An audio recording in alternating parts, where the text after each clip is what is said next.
Hello, and welcome to the recorded version of the information session for Honors Sweden Summer B Term 2026. Our theme this year is Nordic Story Worlds. So we will be traveling to Sweden and Finland, Summer B Term, July 24th to August 22nd, 2026. And this is a real picture from last summer's group. I am Kim Kraft. My name's Kim. I am the program co-director along with Lauren Poyer. We're both faculty in the UW Scandinavian Studies department. I am actually affiliate faculty, so I only teach sometimes, and I lead these study abroads.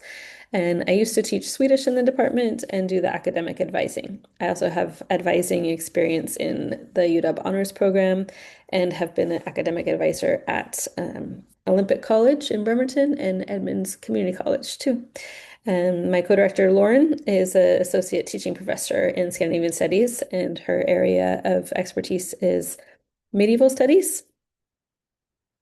This is our fourth time doing a study abroad together, and we are very excited. So we're excited that you made your way to this video and hopefully you'll find it informative. We also have a couple information sessions planned for January. I'll show you where to find those online. So this is the timeline for applying, and I think the applications are currently open, and so you can get your application in anytime. We encourage you to use your personal voice in your applications. Don't overthink the questions too much. Just kind of tell a story. We will invite you to an interview after that and get to know you a little bit better, and you will have a chance to get to know us and ask questions about the program or anything you want to know. We don't intend this program to be a competitive application. We would love to take as many students as possible. We need to take a minimum of 16 students, and I think we can go up to, we would literally like to take 20, 22. So somewhere in that range that you'll be traveling with a group of 16 to 20 students probably. Um, Once we have completed the interviews and offered acceptances, you will have a chance to actually commit to the program.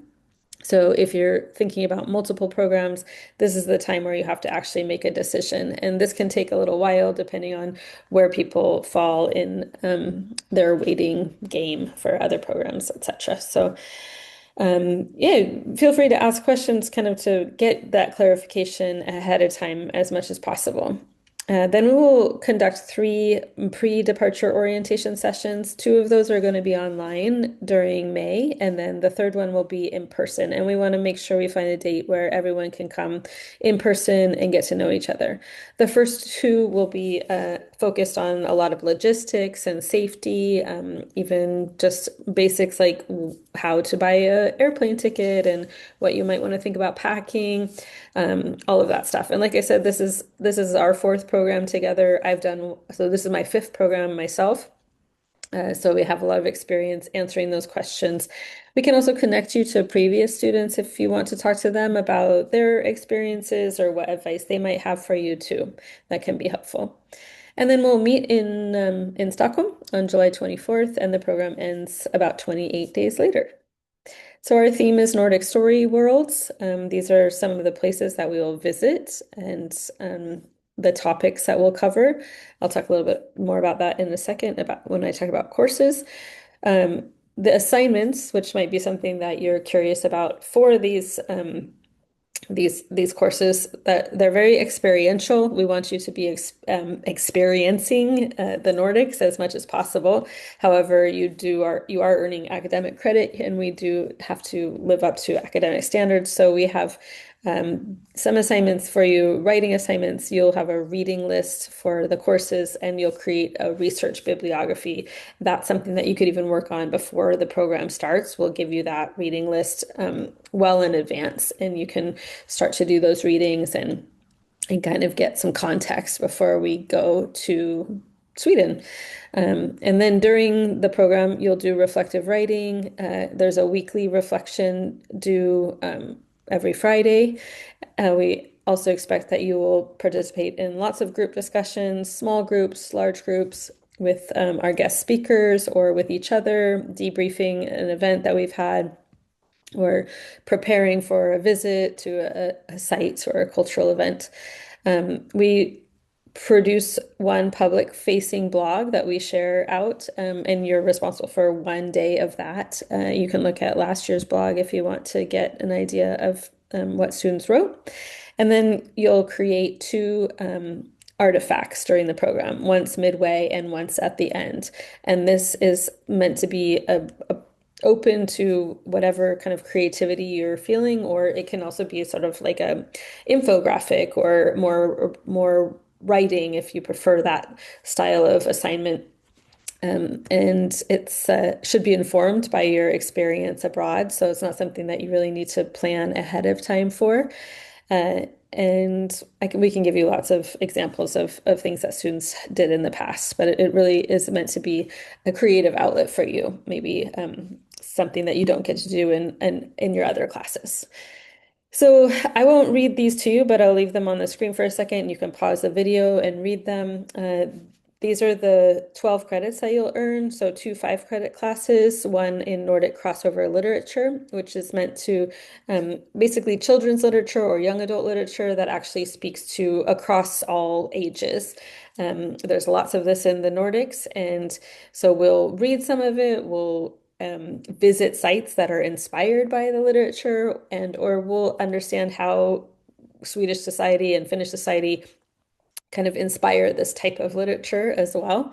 Um, and we'll also read about what is this type of literature to begin with, so that we can recognize it when we see it.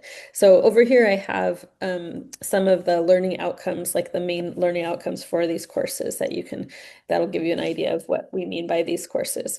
Then we have, and you earn 5 credits of arts and humanities as well as writing credit for this course. This one will count as arts and humanities and or social science as well as writing credit, the medieval Nordic narratives. This is more of Lauren's area of expertise, but you can see that it covers things like medieval texts and sagas. There's lots of opportunities for visits. To places that either recreate or represent these kind of medieval events or artifacts. And so you can read over here. Like I said, a lot of this will be out of the classroom learning to visit these places that might have artifacts or actual sites where some of these sagas took place or are inspired by. And then finally, you have 2 credits of arts and humanities language in the Nordic region. And there is no prerequisite for this course. You don't need to be familiar with Nordic languages at all. We'll introduce you to some sounds and pronunciation, common words, so that you can maybe feel a little bit more comfortable navigating your everyday, but also encourage you to recognize or to observe around you the linguistic landscape and what we can learn from just being in a place, listening, looking, taking photos of actually the language, and then looking for the significance between the Nordic countries as well. There's actually a lot of Swedish spoke in Finland, for example, if you didn't know that. So this is a picture. This is actually the hostel in Stockholm. This is the courtyard of the hostel, and I put a classroom here to give you an idea of places that we meet where we might have class, but it doesn't look like your traditional classroom. So there will be days where we meet in what looks like a regular meeting room, a classroom with tables and chairs, and we'll have like workshop or a seminar in there, and that is kind of a nice, comfortable setting. But we'll also be outside, either just having our coffee and debriefing the day here, or going on a city tour or a museum. So here's some other examples of places that are out of the classroom learning opportunities. So here's a site visit to an organization. This too, I think, is the civil rights defenders, and a city tour and a museum. So this list is not necessarily exactly what we'll do on this year's program, but it is something that we've done in past years. This too is a draft, so no need to take a screenshot. It will probably change slightly. However, it will give you an idea of how many days will be in each location. So we will start in Uppsala, which is outside of Stockholm. It's a university town. However, you can fly into Stockholm, and then it's actually just as close to go to Uppsala as it is to Stockholm. We'll spend, I think, 5 nights there to begin with, and then head to Stockholm, and then we'll be in Stockholm for a week, and then we will go to Gotland, Visby. Um, and from there, we go to Helsinki, and then we would come back to Stockholm in the end. So that gives you kind of an idea of the flow of moving around. So we are in Stockholm the most of the, let's see, the majority of the program, or at least half of the program, I guess. Yeah, majority is not true. Half of the program, um, but not necessarily in one consecutive long time. So we'll get familiar with Stockholm, we'll leave, and then we'll kind of come back again, which is more than we've done in past years. Actually, this we haven't incorporated all of these extra trips, but I think that it gives us a kind of a broad range of visits. I think it's going to be really fun. All these places are have so much to offer and so much to explore. You could spend 28 days in any of these places and really never get tired of finding new places and new things to see. But I'm excited about the coming back to Stockholm once you've kind of gotten a taste of it, and then you get to come back, and then you're really comfortable and you finish out the program there. So I think this will be nice. Um, Again, I used a lot of quotes in this presentation. I realize these it's a typical day. It is kind of true, actually. I think I when I first made this information session, I thought, well, there isn't really like a typical day, but it is true that most of our days go from 10 a.m. until 3 p.m. thereabouts. We give you time to have breakfast before we start our day. We begin after breakfast. We get ready for whatever it is we're going to do that day. We go to that thing, we do the thing, and then most of the evenings you're free by around 3 or 4, depending. So this is, oh, and we're also talking about weekdays here. We do try to build in free time. Don't worry. We know that you want time to rest. I mean, we want you to have time to rest or to do the things that you want to do in your free time as well. So again, this is just an example. This is not this summer. This was from last summer. But here you can see Sunday and Saturday are free, but we give you some suggestions on things that you might want to do in your free time. So we don't want you to feel like you have to do anything on these free days. It's a great idea to relax and catch up on your just like writing home or calling home. Checking in with yourself and your friends, maybe going to a movie, relaxing, or visiting something that we don't do on the program. And then you can see the days are all very different. We do have lunch included on the weekdays. We're meeting around 10 every day, and then we're ending at different times depending on the schedule. So this is, again, just an example of what you might expect on a Monday through Friday kind of day. So as I said over here, every day is different, and we do strive for a balance between structure and flexibility. So here's some feedback from previous students about the question about whether there was a balance between free time and class activities. I mean, Lauren and I as well are looking for that balance. We need to recharge our own batteries, so we do build in rest time, and some people need it more than others, maybe, or at different times of the program than others. So there's always that kind of reading the room and figuring out what is the energy level today, and maybe what do we feel like, how do we feel like getting to this place, whether we walk or we take the bus and those kind of things. So you can read these, but for the most part, students do feel like that they had a nice balance, and that you're in a new place. Maybe sometimes you just want some scheduled activities so you know what to do while you're there. And then I included there's always someone who feels like it would be nice to have a little more free time. I mean, everyone's got their different limits on that. So this is a picture from the hostel in Stockholm. The rooms have two single beds in them. The hostel's called Zinkensdamm with a Z. And this is this is a quite they don't actually put fresh flowers in your room, sorry. But so this is kind of a very Nordic, pretty looking picture of the room before you are moved in and have unpacked. Um, Maybe it looks a little old-fashioned. It's this color scheme. These are the common spaces. This is actually the room that we had the very first year that we used it. We don't use these rooms. We had bunk beds in the first year. But you can get a sense. There are some rooms here that have no bathroom in them. The room that we have does have a bathroom in it. But there are also lots of bathrooms and showers that are communal that you can use. So if your roommate is taking a shower and you want to shower too, there's a second place to do that, for example. And there's an entire kitchen, communal kitchen. We think it's really important that you have access to a kitchen as much as possible if you're not given food so that you can keep your budget low if you decide to make your own sandwiches or you want to keep some yogurt and some pasta and things like that. And there's and also just like a sitting rooms for watching TV and hanging out.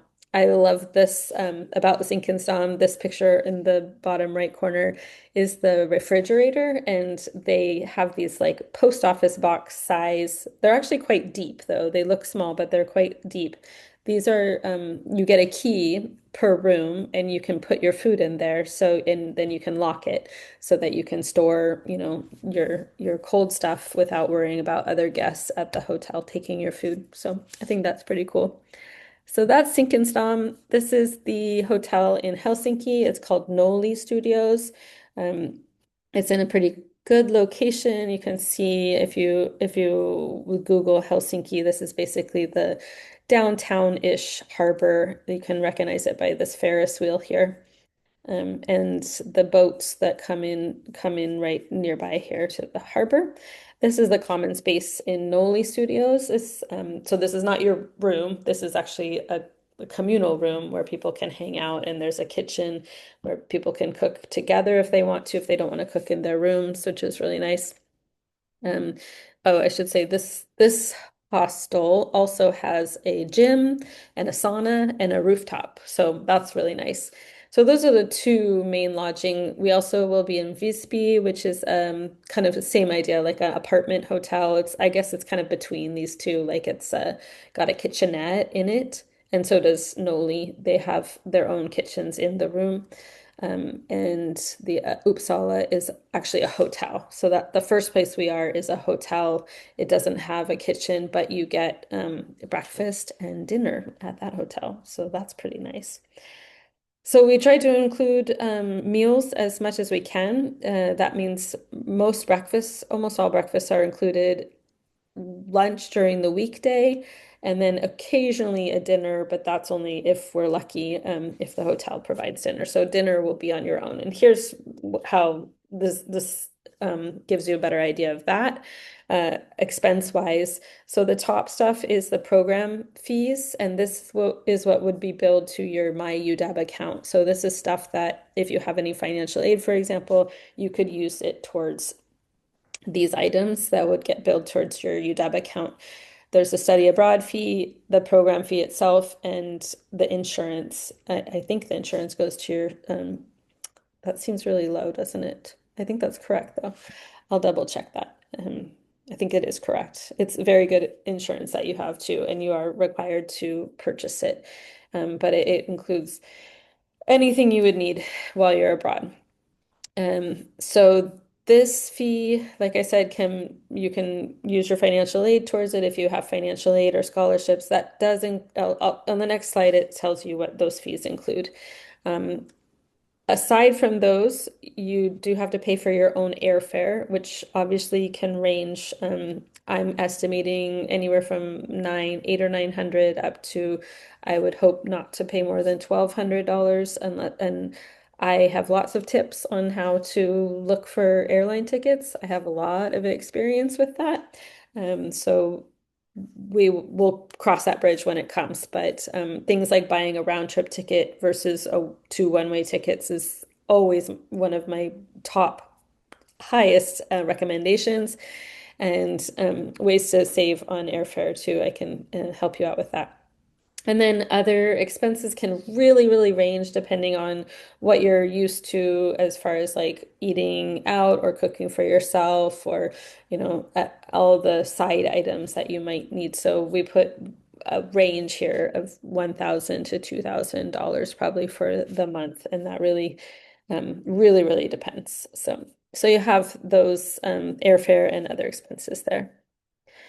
So more about finances. Do know that UW Study Abroad really prioritizes trying to help not make this that finances be a barrier. They can give you advice on finding scholarships, using your financial aid towards your study abroad. They have like a box that you check when you're applying, and then how to request your study abroad be used towards, or your financial aid to be used towards study abroad. And then looking for scholarships, you'll be considered for the UW Study Abroad scholarships, as well as we encourage you to look into your own department. If you're a major in the Scandinavian Studies department, for example, you would definitely apply there. Maybe other departments have departmental scholarships as well as the honors program if you're an honors student there. So the fee for on this slide here, this fee, the almost $7,000, does include your tuition already. So you're not paying tuition in addition to that. That is what you're paying for summer, and that includes the 12 credits.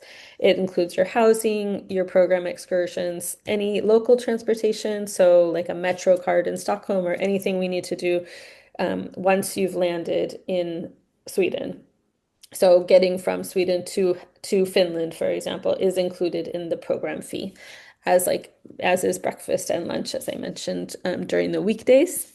And we can help you figure out economical ways to eat in the Nordic. Lauren and I are both versed in that.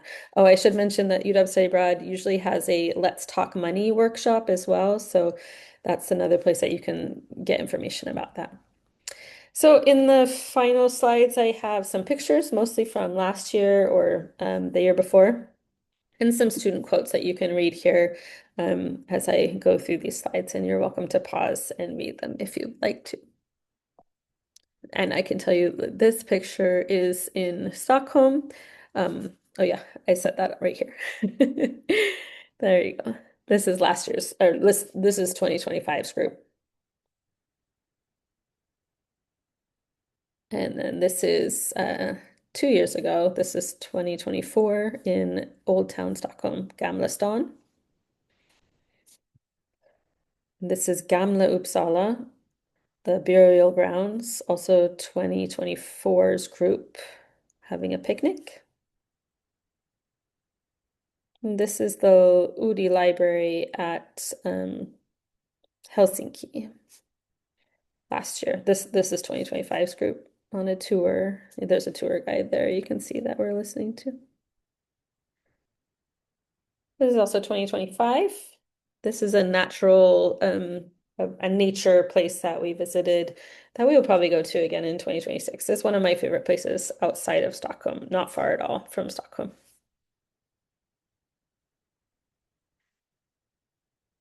And this was 2024 at the Helsinki Art Museum. This is a mural, a fresco by Tove Jansson, the same person who wrote the Moomin Trolls, was also a very good artist. And this is the outdoors statue in nature exhibit in outside of Stockholm in the archipelago at the Artipelag. So hopefully you had some time to read the quotes from students, and I think there's a few more here just kind of saying, do it, it's well worth it. Even if you're not a Scandinavian major, most people are not. That is true. I would say, I mean, we have a huge diverse array of majors that come on this program. Anywhere from, yeah, everything, neuroscience, neurobiology, computer science, communications, CHID, of course, Scandinavian studies, math. Mm, law, society, and justice, HCDE. Yeah, pretty much, it's an interdisciplinary program, so it attracts interdisciplinary people. So I'll just flip through these. You can pause if you really want to read them. And a few more pictures from, these are all from last year.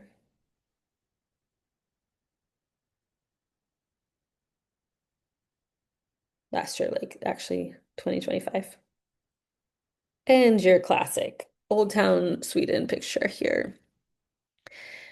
So applications are due January 31st. Please don't hesitate to contact us if you have any questions at all. And I would be happy to put you in touch with previous students if you want to talk to some of them, maybe someone who's in your major or some connection that you have.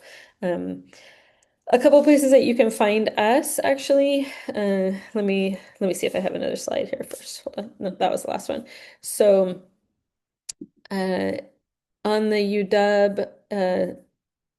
UW Global Study Abroad website, there's a list of events. There's an event calendar. And so you can find us there. So on January 13th at 2 p.m. is our one of our online information sessions, which will basically go through those slides. So you could come a little bit late if you've already seen this, but you want to ask questions. And then again on the 22nd at noon. We'll also be at the UW Study Abroad Fair on June 15th in the hub, so you can find us there. All right. But please, please, please just reach out if you have any questions. Get started on your application. You will get lots of emails from me if you have clicked through that application. I will encourage you to finish it and be available for any questions. So we hope you apply. We hope to see you soon in person. And thanks for watching.